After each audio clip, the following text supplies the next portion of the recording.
everybody. Welcome into the First and Football podcast. Today is Sunday, November 5th, 2023. I am Justin Sutton, your host here in Green Bay, Wisconsin. What up, Mike Rosenthal? Finally back at home with the blurred background because all my hunting gear is in the back, and Justin said you better blur your background. I mean, hey, if you're cool with it, that's on you. I'm just trying to keep your life private. No, yeah, it's a mess back here. Hunting was successful the past 2 weekends, so my whole life is a mess. Yeah, so it's a good problem to have. Yep, I hear you're there. A worse problem that I have is you beating me in all these picks. Yeah, the worst problem that I have is I have a nicely stacked dynasty team that is vastly underperforming right now. Joe Burrow needs to pick it up, and we got that game going live right now. We are coming to you. There's about 3 minutes to go in the second quarter, almost halftime here. Bengals have the ball. They are currently up 14-7. Side note, Joe Burrow sitting on the sideline with something on his calf. Yep, looked to be a brace. So let's hope that's not too serious. Yeah, I agree with that. How you been, man? How was your weekend? It was good. It was good. Got a lot of stuff done. Got all the leaves picked up off the yard and dumped at the local yard waste place and whatnot. So a lot of stuff done around here and some decent football today. Unfortunately, I had to wait for it, until later in the afternoon.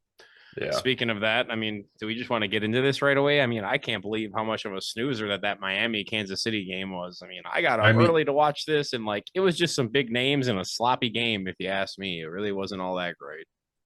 Yeah, so, on my drive home, I had the wife start driving for a little bit, and I got to catch a little bit of this game, and towards the second half of the game, it looked like, okay, Dolphins have a chance. There was, a couple drives where it's like, Dolphins have a chance to tie this game up. This is going to be a real game. Let's make this a game.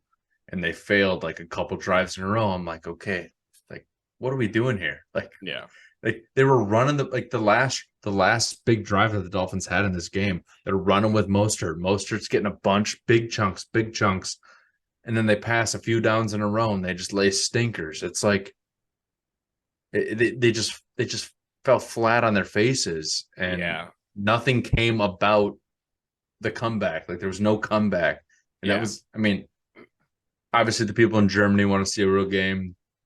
The Dolphins offense, if any offense that you would pick this season to come back in a game, statistically, you're picking that offense to put up points. That's what I did. I thought Miami would win this week, and I was wrong. We both did. We both picked them. I kind of thought I laid out the way that they needed to win against Kansas City. And it's funny that they didn't really start moving the ball and being all that efficient until they started doing what I suggested, which is interesting. Imagine that. Just a couch coach over here, I specifically said Jeff Wilson should be the guy they should give a heavy dose of carries to that Kansas City defense, simply because he is a very physical north and south runner. He's a no nonsense guy.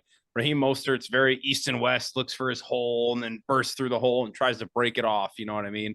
But, I did notice that in the second half, they came out and they gave Jeff Wilson 2 or 3 carries pretty much in a row, had him involved in the passing game. And then they brought Mostert in and they were able to start really ripping off chunks in the run game. And just like you said, they started throwing the ball like they couldn't run, and suddenly they couldn't move the ball at all. That Chiefs passing defense is stingy.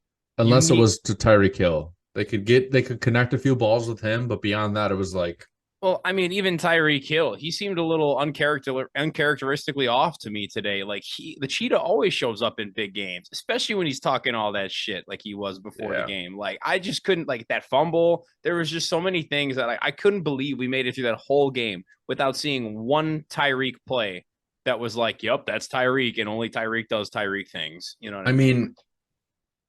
You can't believe it, but you can believe it. You got to chalk it up. This game's kind of got to be chalked up to, it's a Germany game. It's overseas. It's weird. Okay, here's a stat line for you. Tua, 21 for 34, 193, 1 touchdown. Mahomes, 20 for 30, 185, 2 touchdowns. A 14-21 score. Chiefs win. That seems like a very basic football game. Yeah. That's what you would it's very boring, but if one of those teams had home field advantage and they were in the States, that game would not be this. I would agree with that. You could chalk it up Like, to it being a weird game considering it was overseas and I mean, the whatnot. And time zones were yeah, crazy. I Like, guess to me, it's like what's weird about the Dolphins. The Dolphins, first off, are the weirdest thing to me about this in terms of this weird win. Is like it's so odd to me that like they know how to run the ball. We've seen it. The well, they had a Dolphins good can run. run the They had a rock. good run game. I mean, Mostert was 12 carries, 85 yards, and a touchdown. Why weren't they Like, doing that to start the game? Like that. That's the issue. they It's did it like at the end of the game, and then they tried to throw it right after he did that. He had like a right. couple big, yeah, and I've then never seen a team that can run the ball, okay, but then not run the ball. the way they operate is like they throw it so they can open up the run game. That's all fine and dandy, but to beat that Chiefs defense, that Spags coach defense, you need to beat it old school. You need to run the ball to open up your pass game, which is how the NFL was played for years. So Yeah, I'm like, dude, Mike McDaniel is a very smart coach. I think he's a very good coach. I didn't think this was a coaching mismatch at all. I thought it was honestly like we're going to see Mike McDaniel show that he's here and ready to compete with the big dogs of the offensive world, like Sean McVay, Andy Reid, stuff like that. I yeah. should say people like that. It's like, and he just like I don't know if it was pride or ego or like I'm going to throw the ball and beat Andy Reid or what, but it's like, dude, you should have just had Jeff Wilson and Raheem Mostert getting a minimum 15 touches Yeah, yeah. each. I mean, and that's just hopefully in the first half. I mean, I mean, that's how you control that game, get the ball down the field, and keep Mahomes on the fucking bench. But and then speaking of the first half, the game was 21-0 in the first half. Like, yeah, and I kind of thought, I for thought the my game was. I was like, I mean, we both predicted kind of like a real game, yeah, somewhat. I mean, we both knew it was going to kind of be weird overseas, but 21-0 in the first half, and then the Dolphins all of a sudden score 14 in the third, and it's like, okay, we got a game. Like, yeah, but then they fell flat on their faces yeah. in the See, fourth quarter with multiple opportunities. It's like, we got what are we doing here, man? that Like, was the shocking part to me is they fell flat when they had the opportunities. But what didn't shock me is that they were down 21-0. I honestly kind of thought that Andy Reid and the Chiefs would come out looking pretty good in the first half. Because I mean, dude, they got kind of embarrassed, the week before with the loss they're and everything. veterans too. Yeah, I mean, they're they got a veterans. Like they veterans. know what they're doing. So it's like I kind of figured that, the Dolphins would be down. I kind of thought Kansas City's going to need 28 points to be in this game late. I thought it was going to be the floodgates of Miami's offense are eventually going to open.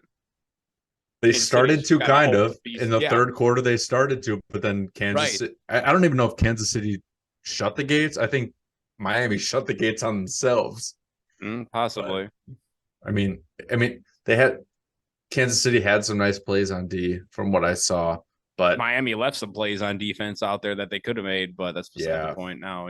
yeah. I mean, all the stats, like you look at the top passers, the top rushers, receiving yards, everything on this game, it's pretty basic. I mean, at 21-14, that's a pretty basic game out of teams that you don't expect to see that like in this environment come Yeah, out like to some that. degree, it almost felt like we time traveled back to 2004. Oh my But goodness, that I was mean, an almost insane touchdown here in the I night game. Oh, I guess you can't like the Germany game. That's a big time gap. I don't know if no. there's a whole lot of weight to put on this game. Both I these think we teams. just need more time in games overseas so we can analyze and gather data. I think both these teams are going to be contenders here in the playoffs, and they're going to be talked about, and they're going to be a good time to watch. So, I agree. I think they're going to be some serious threats in the playoffs. um, all right.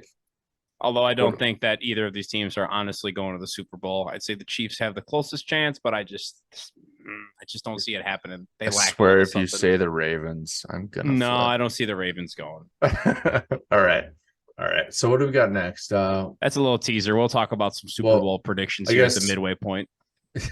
I guess, we had because we prioritized the Packers and Steelers. We'll talk about the Rams at Packers next. Yeah, Packers pull out a dub. It was Green Bay -3.5. I yes. took that line and you did not. And that was one of the victories. You are well ahead of me right now. Um, but I did take the Packers winning that game. I did not expect them to win by this much. Packers got lucky this game. Packers got lucky that they were playing a rookie quarterback, almost looking like a high school quarterback. The defense showed up and slowed this guy down, and the offense didn't look good. The Packers, there's nothing great to take from this game.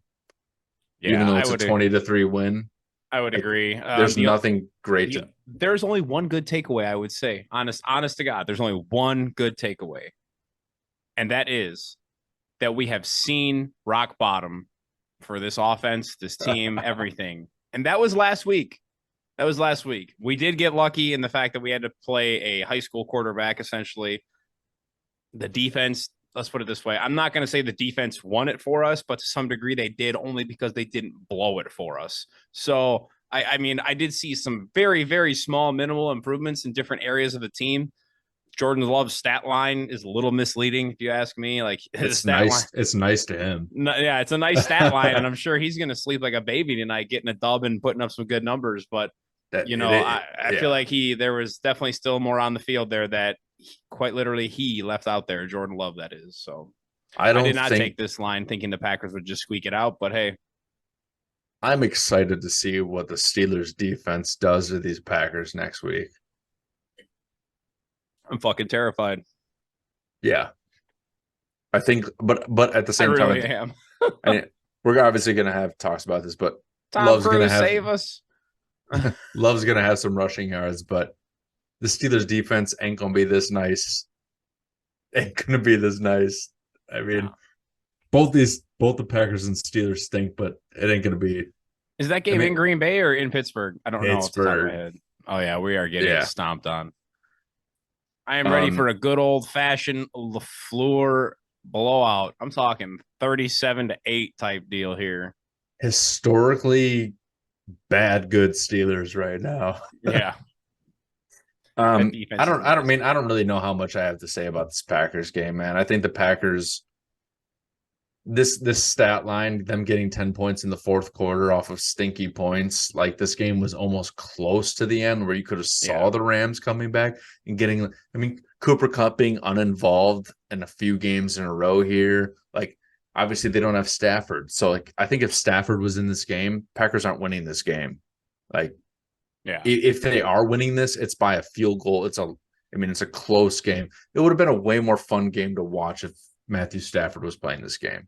Yeah, I totally agree. And honestly, it would have been much better to lose this game if Matthew Stafford was playing because they have the chance to get a better draft pick. But I will say it's nice to not lose to a pretty poor QB. So these are the games where it's like you expect the Packers need to win this game. You have to win this game. I would agree with that. With a backup quarterback. But I'd like to talk more about him, but I don't know if there's anything more to talk about. I'd rather not. Let's we're moving here. One update here on this Cincinnati game, I will say, is the Bengals did score a touchdown going into halftime here. Yeah, I'm trying to figure out who it is. I think I'm rewatching the play right now. Yeah, it looks like it's number 89 for the Bengals. Not sure who that is, but he caught a pass from Joe Burrow, so that's good news for you and I, Mike.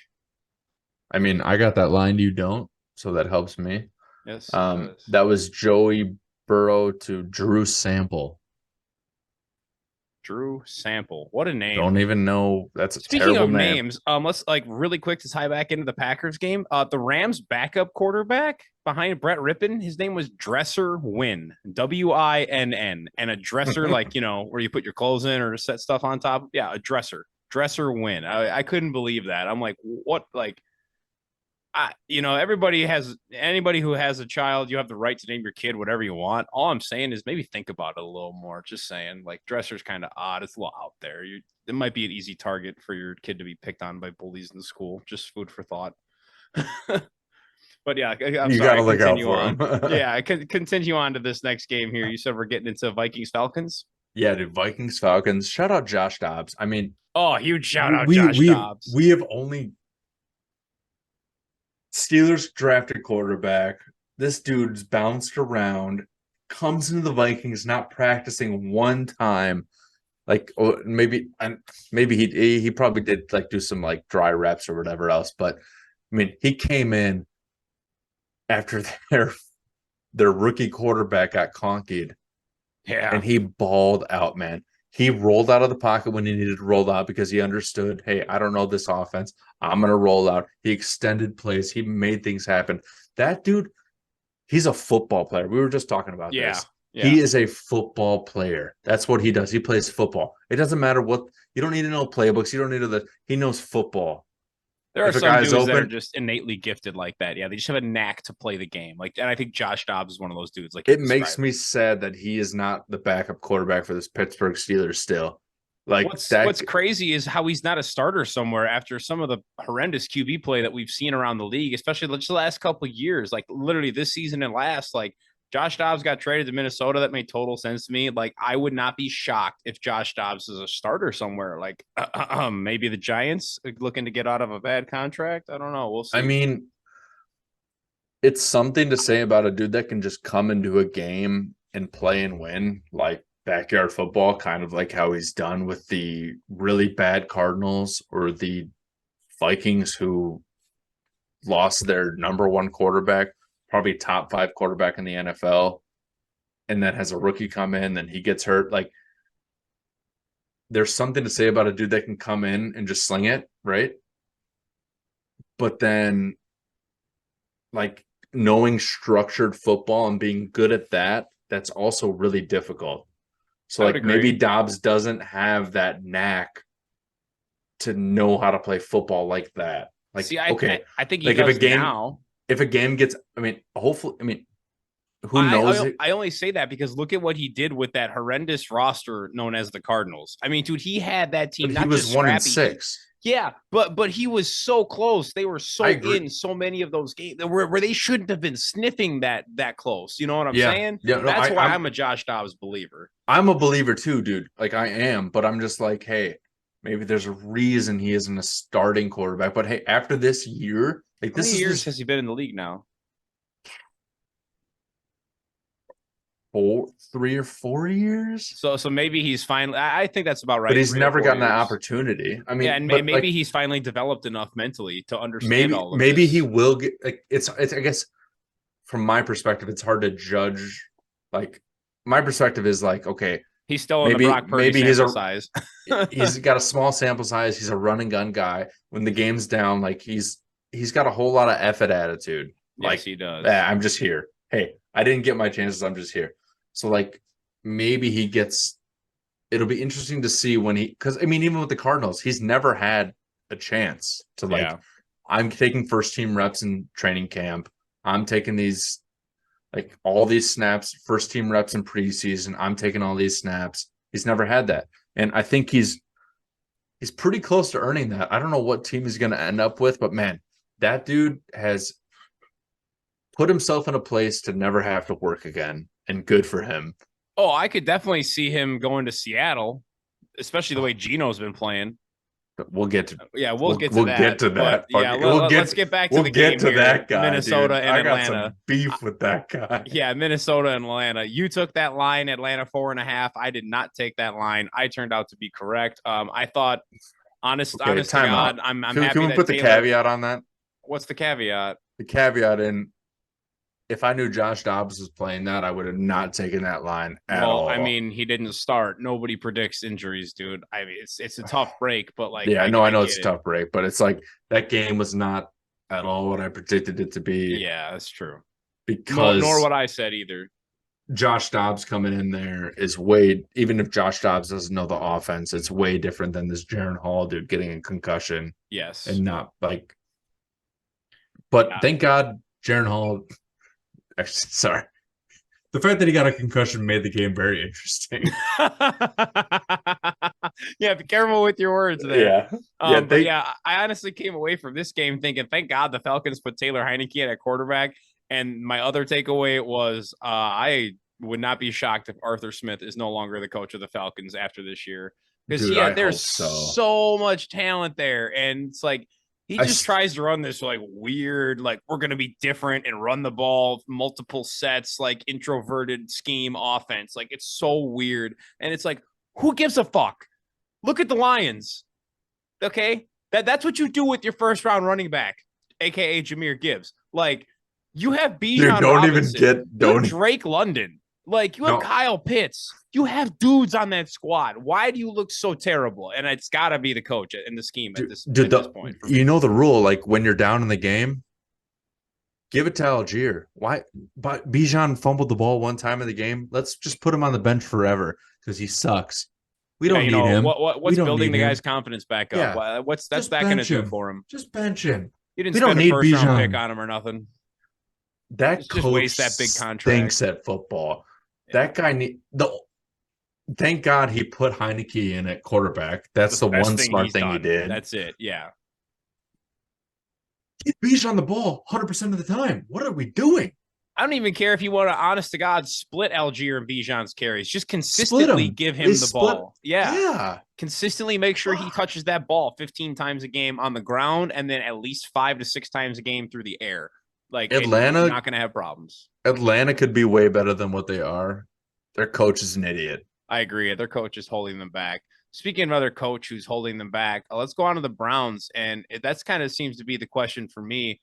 All right. Cleveland 8.5. I don't know if Kevin Timeout. Timeout. Stefanski is the Timeout. right We coach got for this. Cardinals. Cardinals, Cardinals at Browns. Browns. Yep. Cleveland minus eight and a half. -8. We I'm had sorry, a minus 8. 8.0. Yeah. I did not take that line. You did. I thought the Cardinals would keep it close. The Cardinals didn't score any points. Yeah. But yeah, I mean, I mean, let's put it this way. Cleveland looked good, but like I think their offense is holding them back. And Kevin Stefanski is supposed to be like this offensive genius. Like, dude, how did B.O.B. Bill O'Brien have Deshaun Watson looking so insane? Like, I personally think that Deshaun Watson is still somewhere in there. I don't know if he'll ever get back to that 100% of who he was, but I believe he can get back to a recognizable form of himself in that matter. And like, yeah. I think you're starting to see it. I thought this was the first time that I thought I just started to see the shell of Deshaun Watson this week on the field. And that gave me a little hope for the player, but it made me seriously question Kevin Stefanski because like, yeah, it was a good game, but like I've seen plenty of times Wasn't a now. good game.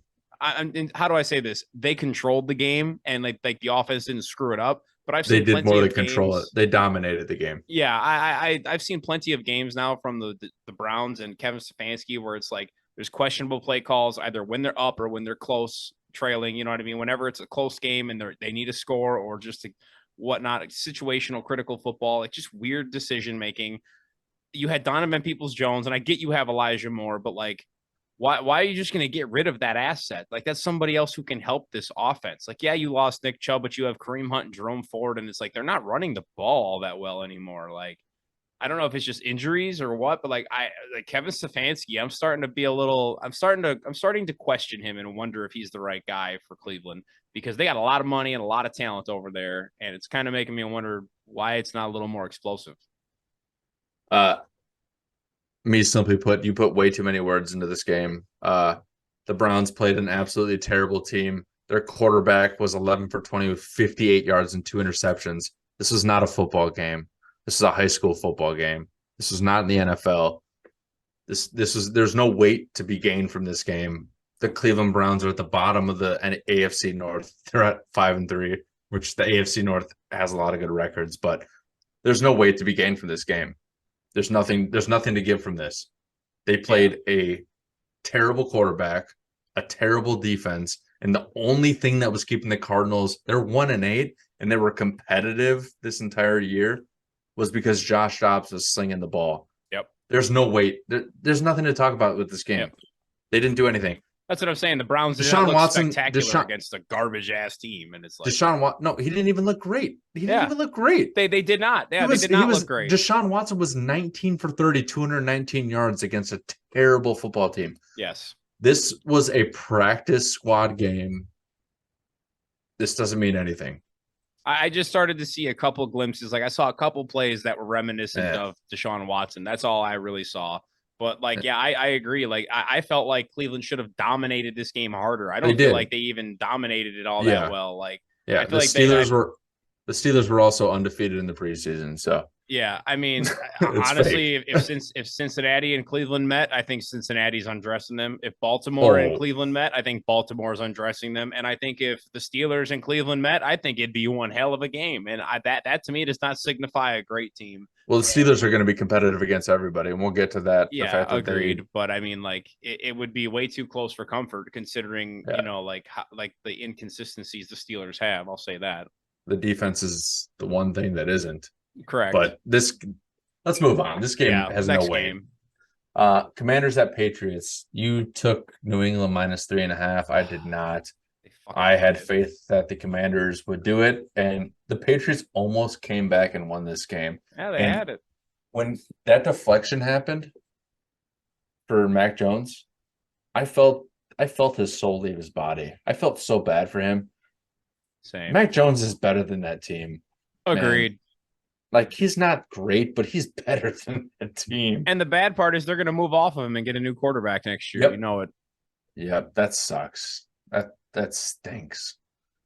We got any notes from that game? I mean, Sam Howell throwing up 300 plus yards again. Yeah, that was. I mean, I was just kind of honestly a little surprised how at will Washington kind of moved the ball for most of the game.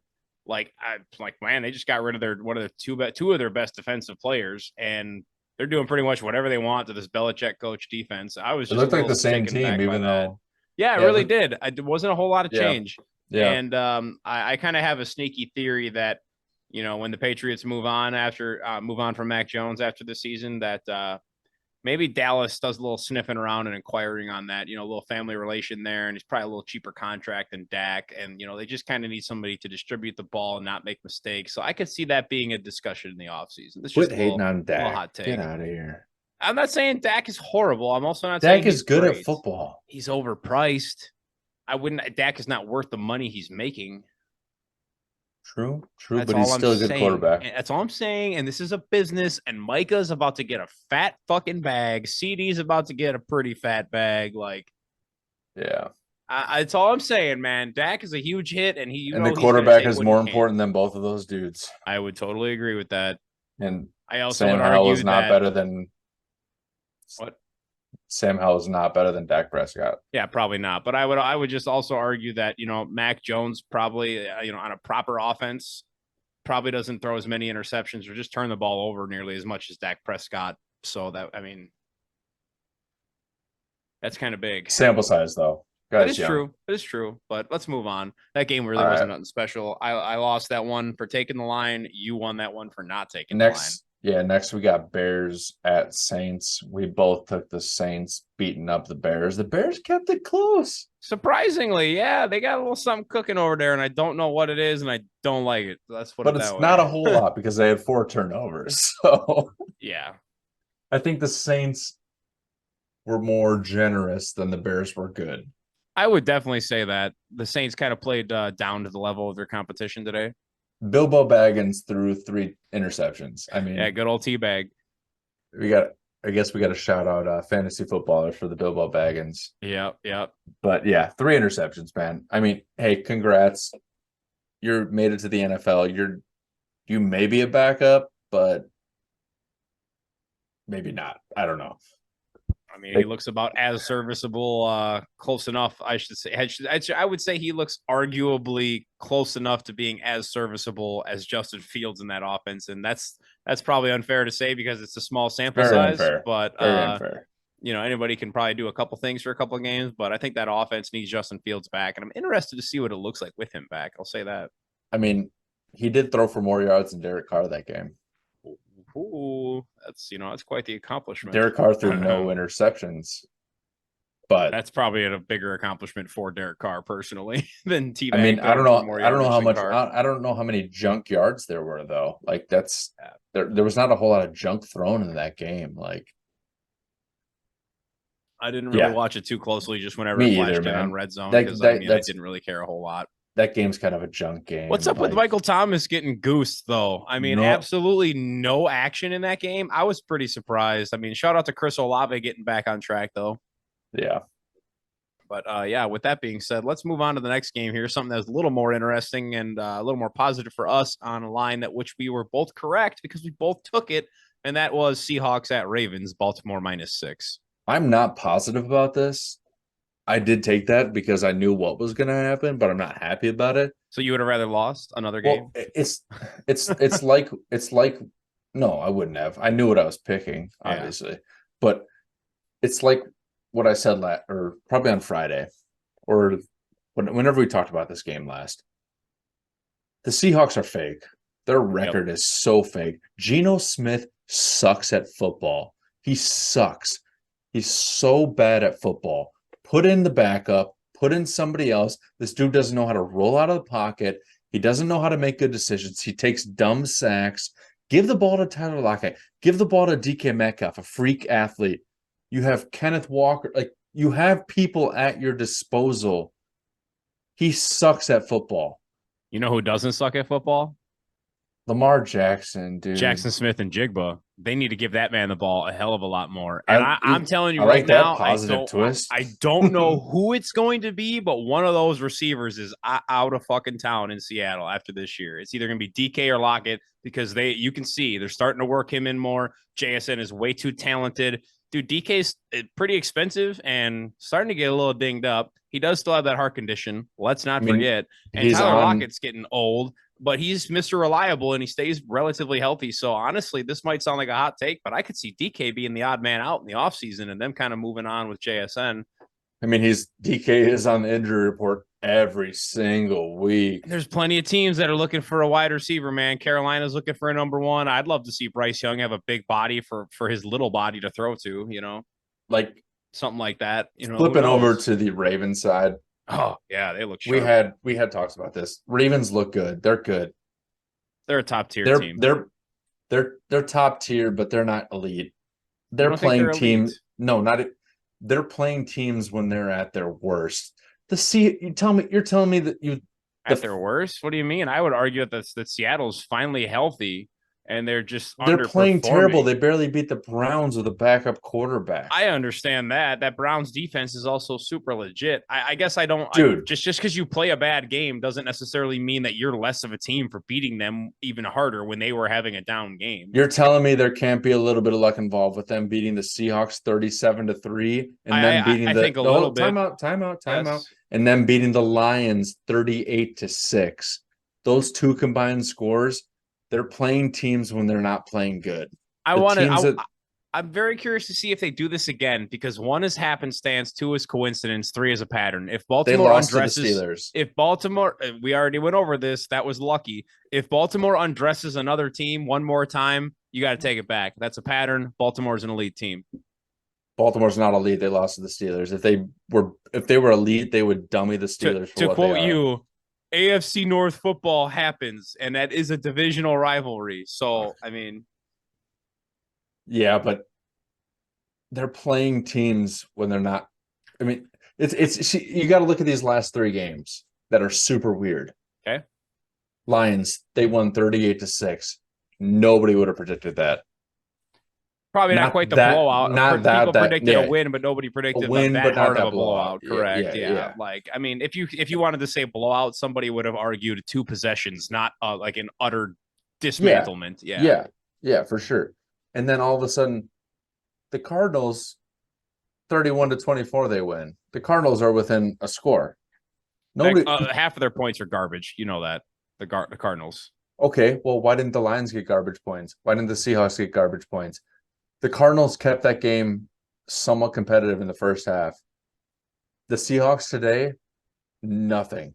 Here's a twist on that. You just said, how come they shut down those other 2 teams, the Lions and the Seahawks? The one thing they have in common with those other 2 games that they don't about Arizona, those are home games. Maybe Baltimore is just a lot better at home.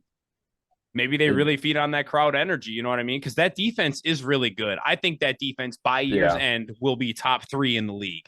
It'll be regarded as like elite. And because they're only getting better. And being at home is huge. That's comforting. Yeah. You know what I mean? You got the crowd on your side. They're cheering for your plays, not your opposition's plays. Like, that's a mental thing. All those scumbags in Maryland, you're probably right. Well, we do have a Steeler fan that watches our show regularly. Shout out to Steeler fan Rome. I asked him a question in the comments, but I'm not sure if it got back to him. Since we're talking about the Ravens and AFC North football here, if you could only have one receiver going forward next year, this is for you, Mike, and for Steeler fan Rome. For whatever reason, if you had to pick one receiver between George Pickens and Deontay Johnson, who would you rather hold on to and why? So you can answer that later, Mike. George Pickens. You would rather keep George Pickens? Okay, why is that? Sure. I mean, dude's an athlete. Absolute animal, athletic stud.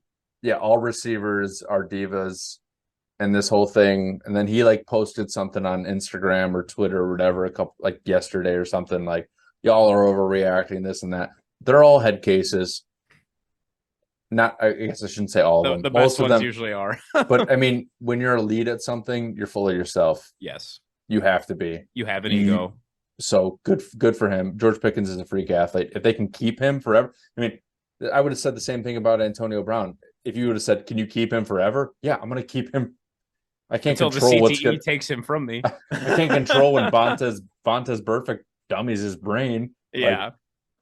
But So, yeah. okay, Steeler fan Rome, go ahead and hit us with a comment on your answer to that question. Deontay Johnson or George Pickens, and why? Keep him for the future. But I let's guess we'll digress move back to the Ravens. Yeah, let's move on. We both think the Ravens are really good at football. Yes. You speak more highly of them than I do. I want to see the Ravens do something against a team that doesn't stink.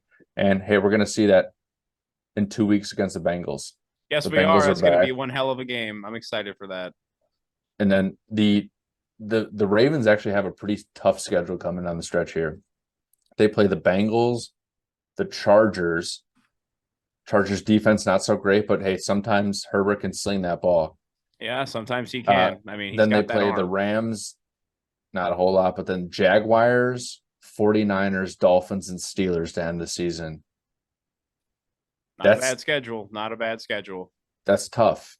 Yeah, like, they got something to prove coming into the playoffs. Yeah. And if they pull off something nice out of that schedule, they're going to be coming into the playoffs feeling really good about themselves. That's why I say it's not bad. It's tough, but I think it's manageable. And honestly, if you can get through that gauntlet with a good record out of it, yeah, you're going to be feeling real good about yourself. Yeah.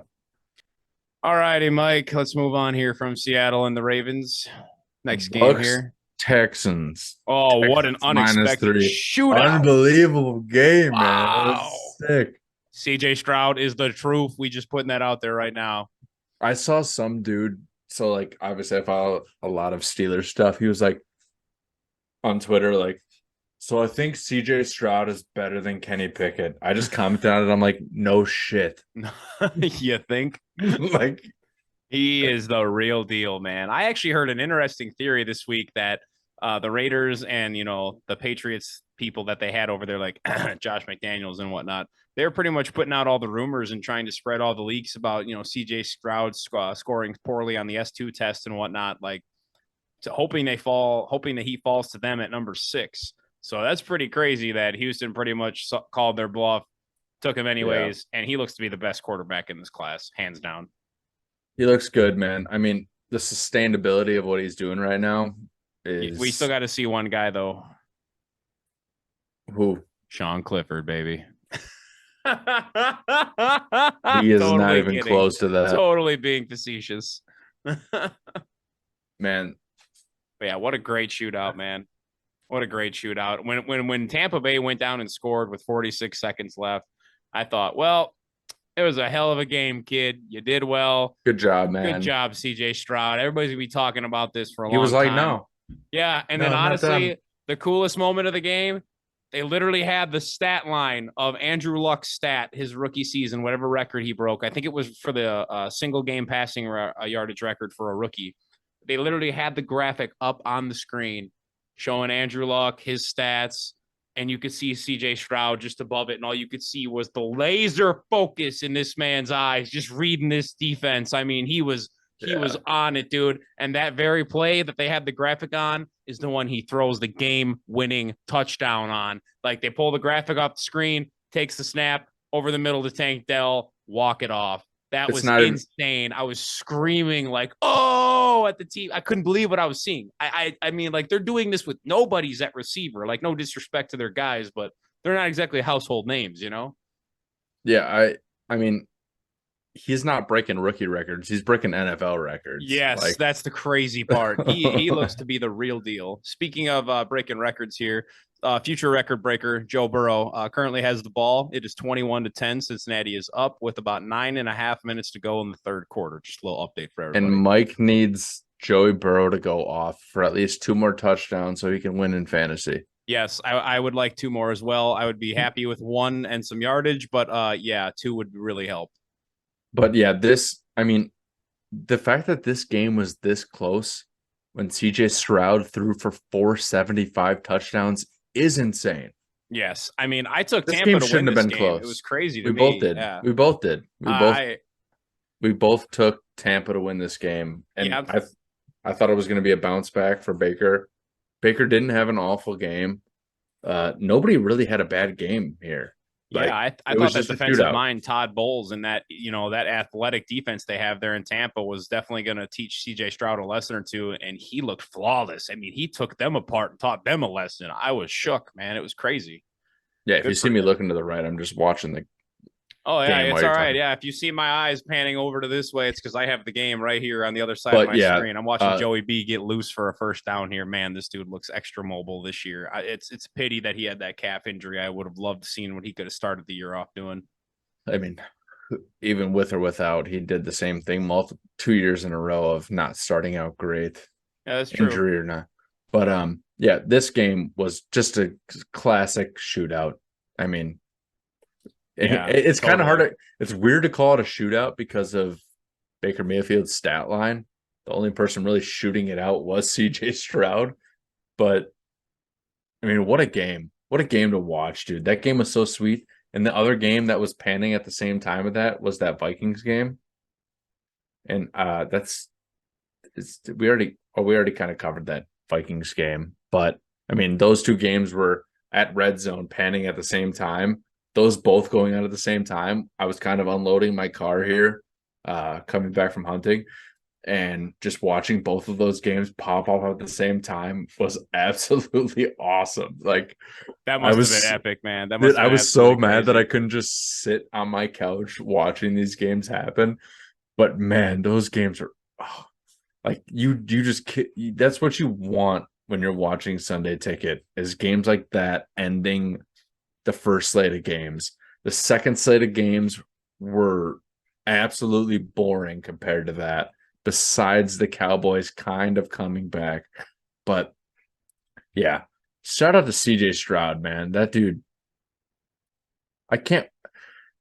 It's going to be interesting to see if he can follow up with who he is this year because, man, he's setting a very low very low baseline for himself. Yeah, very low floor. He's got a very high ceiling. He's going to have a lot of expectations on him moving forward. And honestly, if he doesn't win Rookie of the Year, we riot. What you said was way better than my verbiage. You're welcome. All right, Mike, moving on from this game here of Texans Buccaneers, let's get into Colts Panthers. The line was Indy -2.5, and we both took that line, and we were both correct because the Colts showed up and took care of business. They took care of business in the second quarter. They scored 20 points in the second quarter. The Panthers didn't show up at all. Is Bryce Young a bust? Question mark. Bryce Young threw 2 pick sixes to one guy, and they were pretty fucking ugly. They were egregious. They were that one. I think one of them was a screen, and the was he a corner? Well, I gotta find this guy's name so I don't disrespect him. Kenny Moore. Yeah, he's a stud. Yeah, Kenny Moore read that. It looked to be a screenplay like a book. Yeah, and took that to the house for the second pick six. Like that was just like textbook football. He's got to have a new nickname around there. If it's not already there, I'm starting it right now. They got to start calling that man Kenny Two Tubs. That's what that is. Kenny Two Tubs. Yeah, that guy was great to watch, man. He made the Colts look way better than what they are. That defense is honestly, I believe, slightly underrated, and they're very slowly getting better. However, like I don't think I don't know if they're underrated though. Amount. I don't know if they're underrated because they're last ranked year like 19th or 20th last I saw, and I really think they're more like 14th or 13th. I mean, last year they were a very hyped defense, and they disappointed.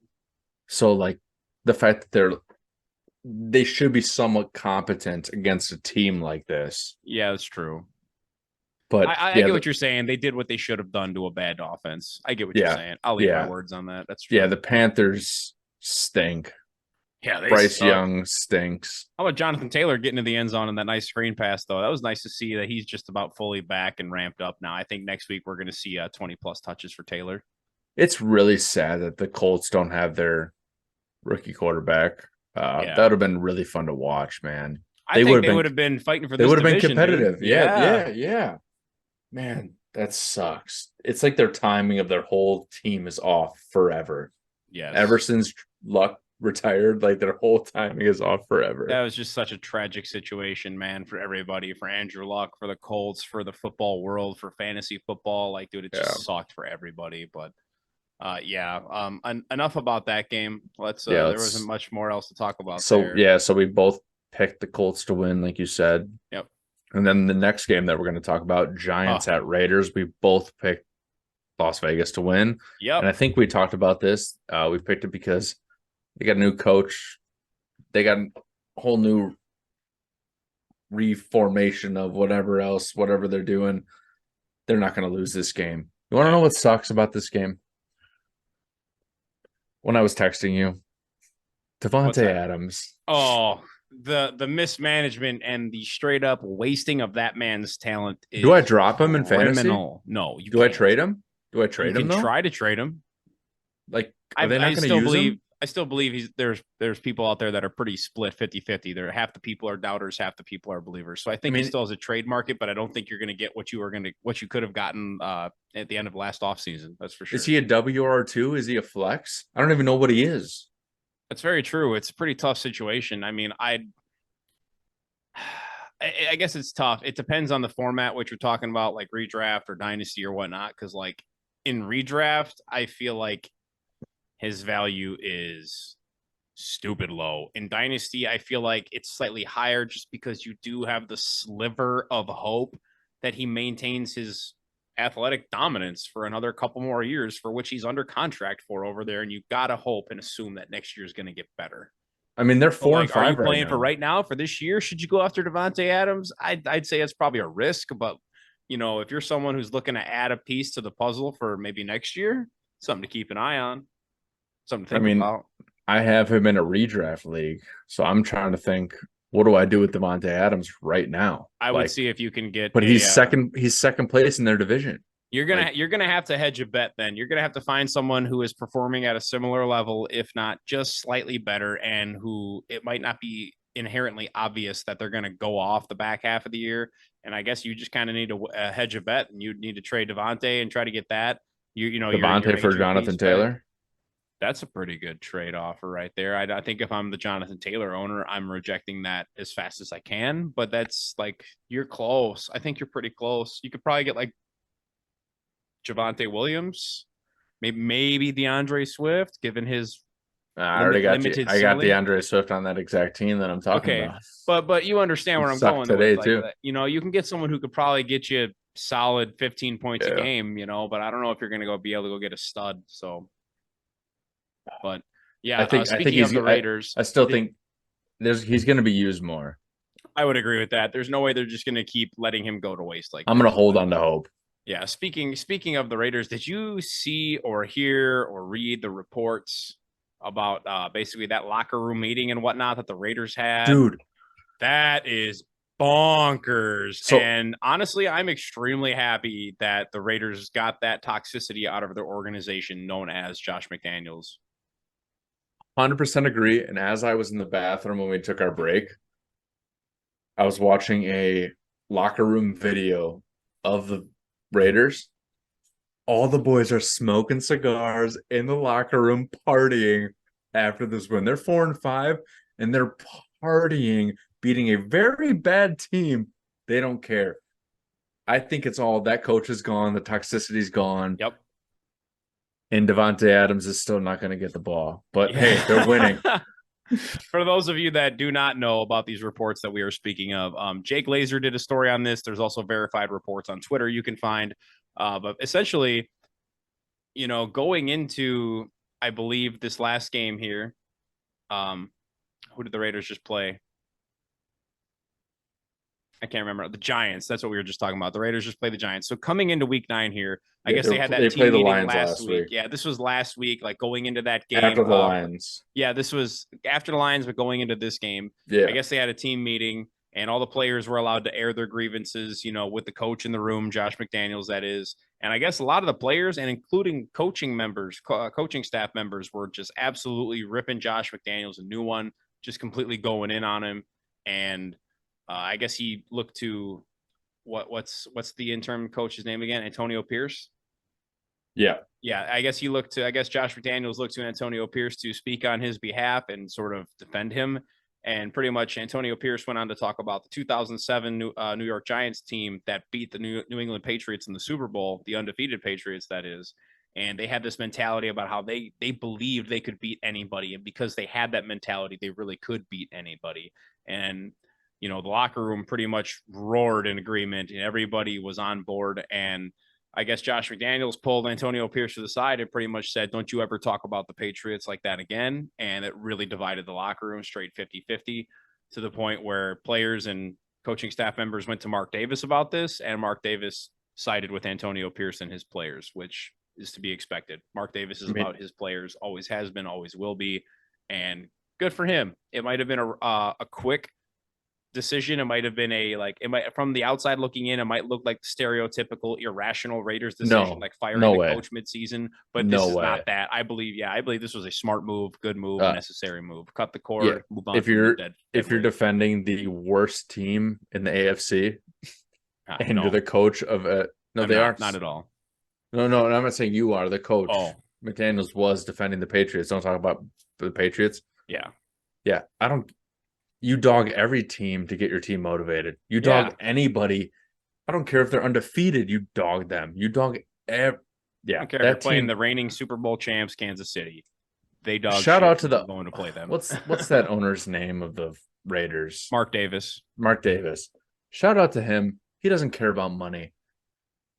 Fire everybody who's not about the message. Move on. Let's go. Let's win football. I don't. Well said. Perfectly said. That was amazing, Mike. He is about winning. He is about his players. He is about his fans having happiness or at least some sort of entertainment. And that's facts. Not even about entertainment, but it's not his top tier importance. When they suck, take action. Because you want to know what I do? You want to know that jersey you're wearing? You want to know this that I'm wearing? This costs a lot more money to us than anybody in that team making. That's pennies. Yep. This is an investment to us. And he gets that. Yep. That the fan runs the show. Because of the fan is why everybody has a job. And it's very important to never forget that. Yeah. All you owners out there. All right, let's digress from that. Cowboys, Eagles. Yeah. Cowboys, Eagles. What a game. What a hell of a game. I thought the Cowboys were going to win it. And it did come close. Yeah, that was the line was Philly -3. I took that. You took that line. I did not. I thought correct. I thought the Cowboys were going to keep it close, and they did. So I'm not. They kept it close, but we seem to have slightly different viewpoints on this game. I tend to think that Philly kind of dominated it to a degree, very, very much controlled it. They went into the fourth quarter up 28-17. So, I mean, if you're a Cowboys fan, you probably still had a lot of hope. But me personally, as someone who has picked the Eagles to win this game and has watched the Eagles all year, and honestly, spoiler alert, Eagles are my pick to go to the Super Bowl from the NFC. At least at this point in the year. It's I was not really surprised. I follow teams that are big fourth quarter comeback teams. Pittsburgh Steelers.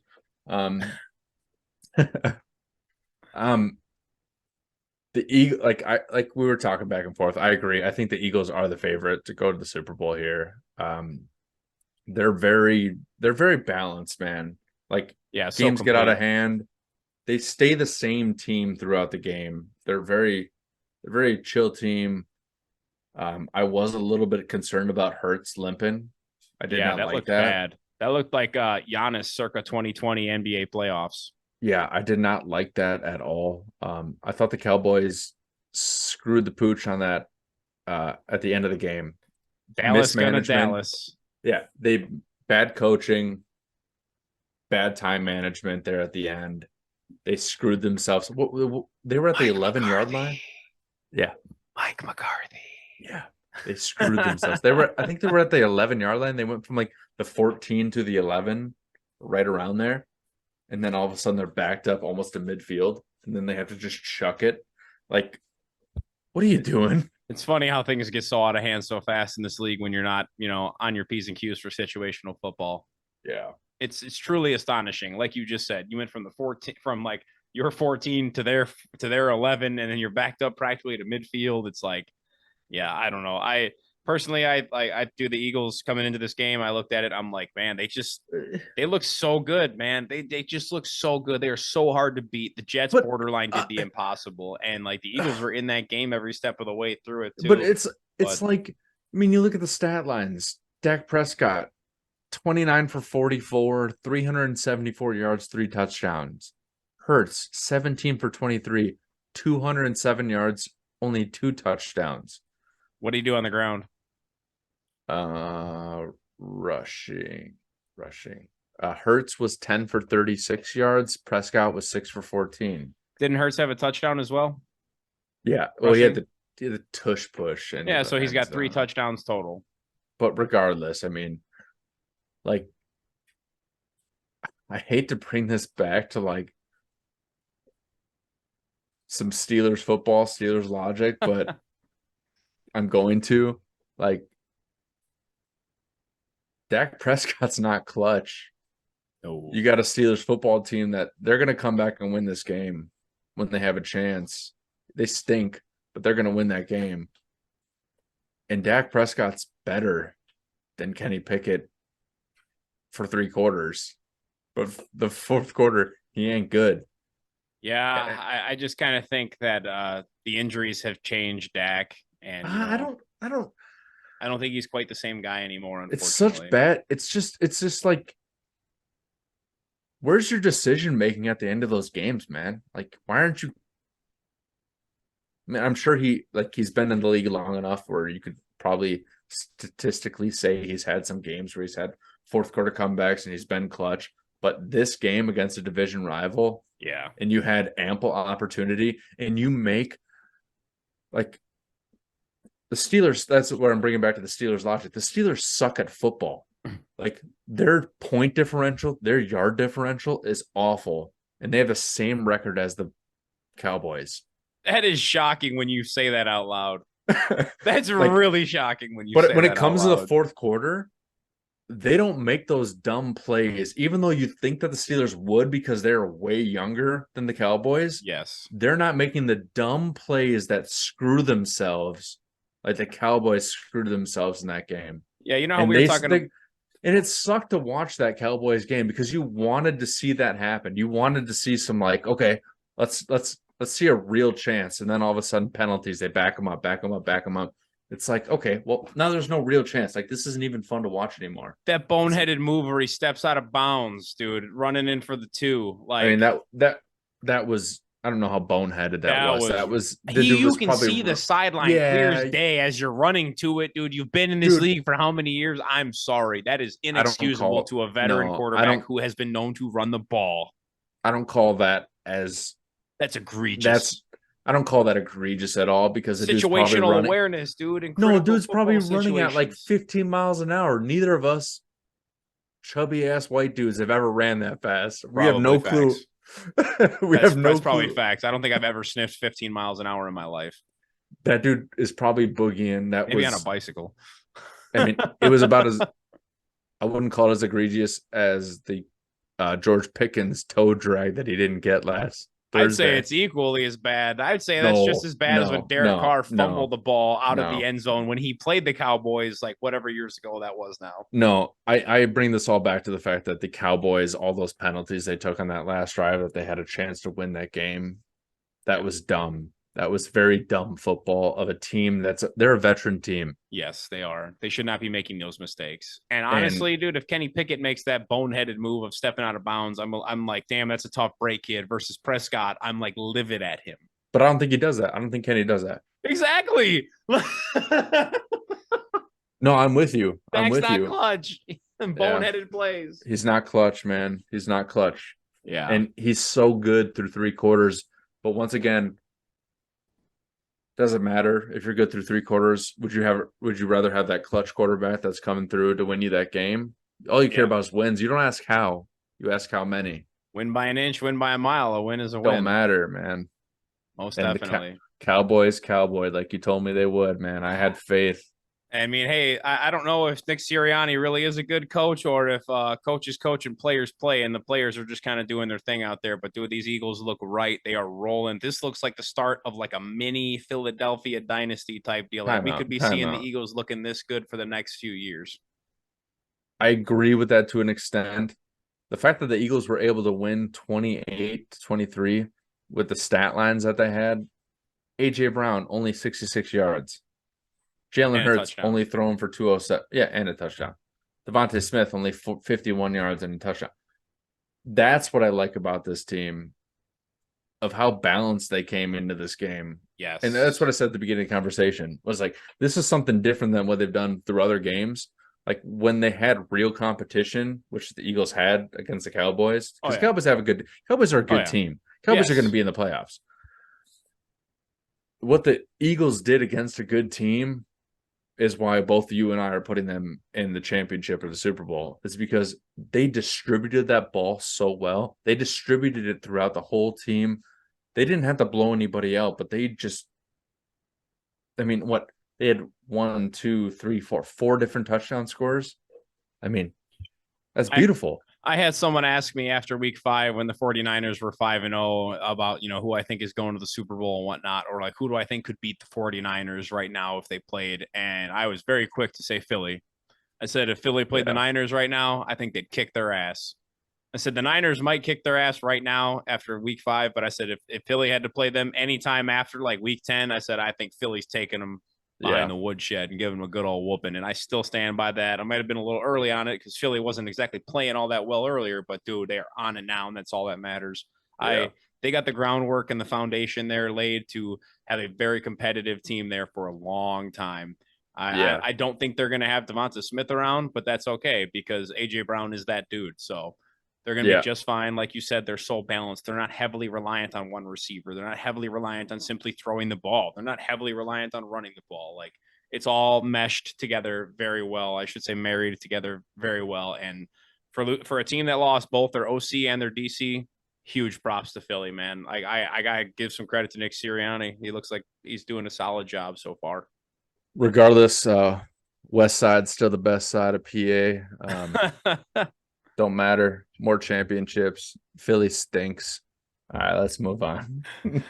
Yeah, uh, I think after that we just kind of got some notable news from the day here as the Bills and the Bengals. Cincinnati -2.5 is the line. That game is currently still going on here. We are in the beginning of the fourth quarter. Bengals are yeah, still up 21 to 21-10. 10. So Uh, I yeah, think the let's Bengals are going to win this game. I think that they are not going to cover the line. I think it's going to be like a 1 to 2 point victory. I think Buffalo's making a pretty good comeback here. I think it's gonna be real tight. But you, sir, you took the line. You want like a big Bengals win.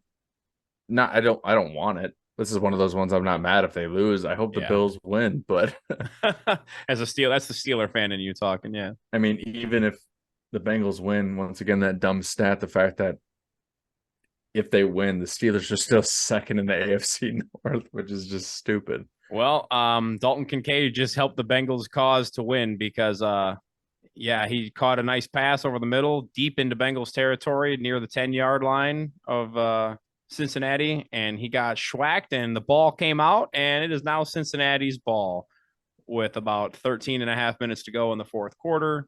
Joe Need some Joey Burrow Burrow coming on the tutters. field. So notable news, Yes, some notable sad news. news, some Yes, ACLs. We got Cam Akers with an with his Achilles. Achilles. Oh, is it the same one or is it the other leg?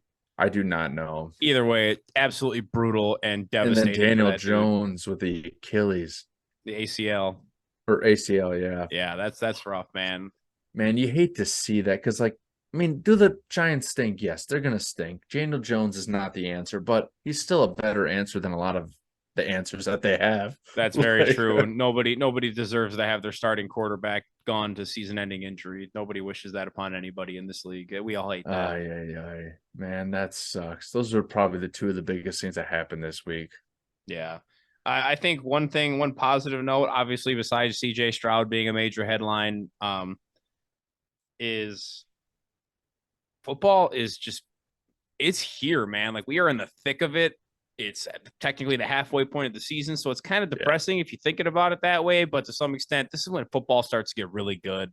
It's important now. Yeah, it's very important. Football starts getting extra good right now. Yeah. And with the holidays coming up, I think we got some Friday and Saturday games coming up around Thanksgiving, possibly. I know there's a Black Friday game, and then Christmas, there's usually games on those days too. So we're getting into the best time of the year here, folks. So we appreciate everybody who's been sticking around here and supporting the podcast, watching / listening to the episodes. We appreciate it greatly. Let's just close out here with our Chargers at Jets pick. Yes, Monday Night Football predictions let me this out. Let me check this line really quick.